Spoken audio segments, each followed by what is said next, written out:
Alright, so my man, Brickz, what's good with you, fam? What's up, Doc? What's going on? You got it, man. I'm glad you took the day out to spend it with us, give us opportunity to sit down and talk and really go over a few things with you, man. Facts. Definitely so. Know, bro. So I actually hearing today you not actually from Charlotte. Nah, I'm originally from Jersey. Word? You know, the Brickz. You know, that's where my name comes into play. You know, big bag Brickz. You know, BRICKC. Shout out to everybody. You know, in Jersey. Yeah, that's definitely home. I stayed out there till I was 11. Word. So did you start in the music up there, or when you got? Definitely did. I've been doing music since I was 8, man, and it started with me playing instruments. At first it was but it was the tenor saxophone. Word. Something that I fell in love with at a young age too. And what's crazy is like I pressed another teacher that had nothing to do with me about it for so long. I just seen people playing trumpets and playing the saxophone. And I'm like, man, let me play. Word. And he wouldn't let me do it. I turned 8, and that's just when I got into it, man. He allowed me to, you know, come around after school, be around doing practice and stuff. And then I just fell in love, and then from then it just took off in another direction. That's what's up, fam. So so you actually got into music with the actual playing musical instruments. Facts, definitely. I'm surprised you didn't step into the production scene. So what made you stay and go from on the instrument to actually picking up the mic? Just being musically inclined, listening, hearing things, being astounded by what certain artists had to say, telling a story, telling my story. You know what I mean? Like it just, that's why I said it progressed, man. Like I just love music in all shapes, forms, and fashion. Word.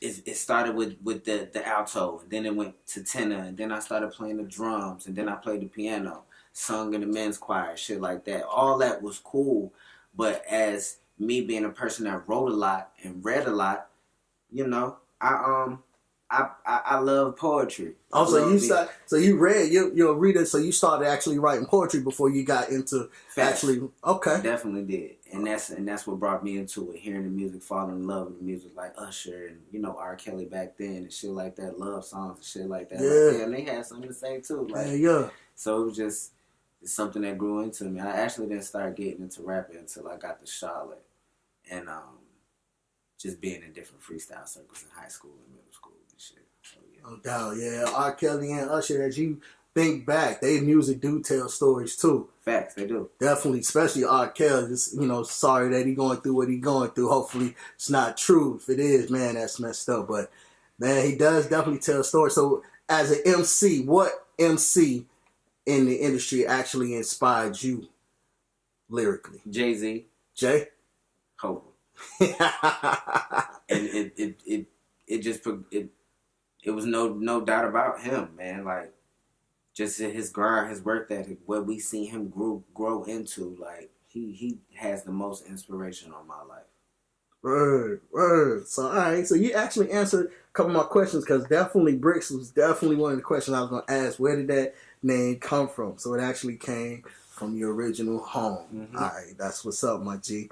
All right. So, Jay inspired the music. Okay. So, tell me, besides when you got inspired by Jay, you moved to Charlotte. You say you was in some of the freestyle. What school did you go to in Charlotte? Man, I went to a bunch of different schools. But the ones that I went to that where freestyling was big at was Albemarle Road Middle School. Word. East Meck. Word. And Garinger.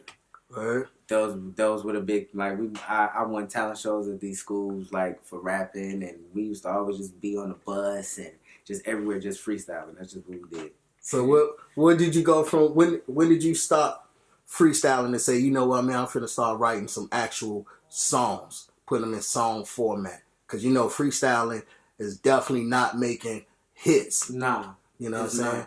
How did you convert? Because you definitely a good songwriter. I got into that maybe late 06, late 07, when Drake started getting into the game, and Wayne had done elevated so much you could tell he wasn't writing his stuff no more. Yeah, that's when I started doing it. I just felt like I had to because I wanted to tell my story and I wanted people to be able, with mumble rapping coming into of age, I wanted people to be able to understand what I was saying rather than hear me and be like, oh, he just talking about some bullshit. You know what I mean? Yeah. All right. So all right. So tell me, how soon after that did you say, you know what, man, I'm gonna pursue this as a career? I have been doing it for 6 years now, 2019, so 2013. 2013. Uh-huh. You say I'm This is what I want to do. This is the lane I'm going to pick. It's a passion of mine. I've always been passionate about music. I'm going to put my money and my investment, time, and energy into being an artist.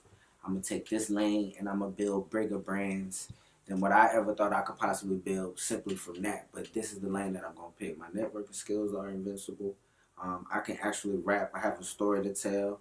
I can be marketed. If, you know, I always need artist development. Cool with that, you know, so I felt like that at a young age, and I already knew I was great just by because of who being me, like me being me. Now it's not even being cocky. It's just a boss will move as such. Word. You gotta act accordingly. Just like you gotta fake it till you make it. That's not saying I'm faking. That's saying I want to be at a certain stature. So this is how I'm gonna treat my life. This is how I'm gonna be. So yeah, about 2013, I met Boss Bells and 4Vision.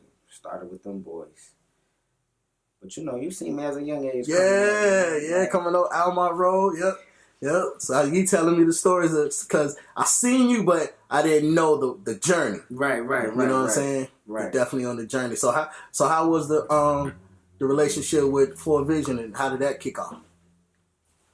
That kicked off because I hounded Bells for so long just to get in the studio. Because at that point in time, I had never actually been in a real studio, and I was dying to get in one. I was tired of freestyling. I was writing songs. I was coming up with plots and schemes for videos, and I was just like, and I had went to a show that he did, and I seen other artists, and I'm like, yeah, this is what I want to do.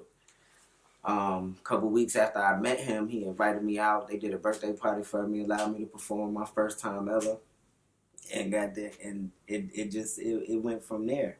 But see, when you come into a situation where people have already made a name for themselves and they're already doing their own thing and have been doing that, you kind of get thrown on the back burner and get pushed on. So the relationship was great at first. Mm-hmm. Until, you know, you start realizing that, okay, like, I don't want to ride nobody else's wave. Like, I want to do my own thing. I appreciate the help. I appreciate you letting me in here. Now I got to drift off and do my own thing. So, of course, chemistry is always good. You know, I still talk to Bells frequently. I still do shows with him, all that.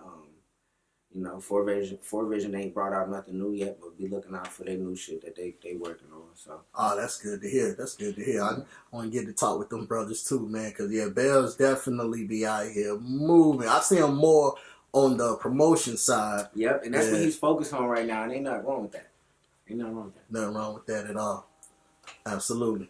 So that's what's up, man. So, all right, so the relationship with you and 4Vision, you know, you decided to part ways. Where you go from there?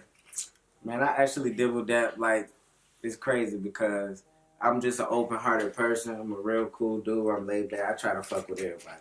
So I kind of dibble-dabble with a lot of different shit in figuring out myself with this music and branding my own self. So Kareem did a little bit for me. He wanted me to come to True Life. I did that. It didn't work out. BGI, they wanted to do something with me. That's family, you know what I'm saying? We all just decided to go our separate ways. I dealt with Chezzy a little bit. Chezzy boy? Yeah. Okay, I didn't know that. That never really went nowhere. It never got nowhere to, you know what I'm saying? And I'm not saying bad about nobody's shit. It just didn't work out. They decided to go in other lanes, and I decided to go in other lanes. And I really was just trying to figure out where it was home.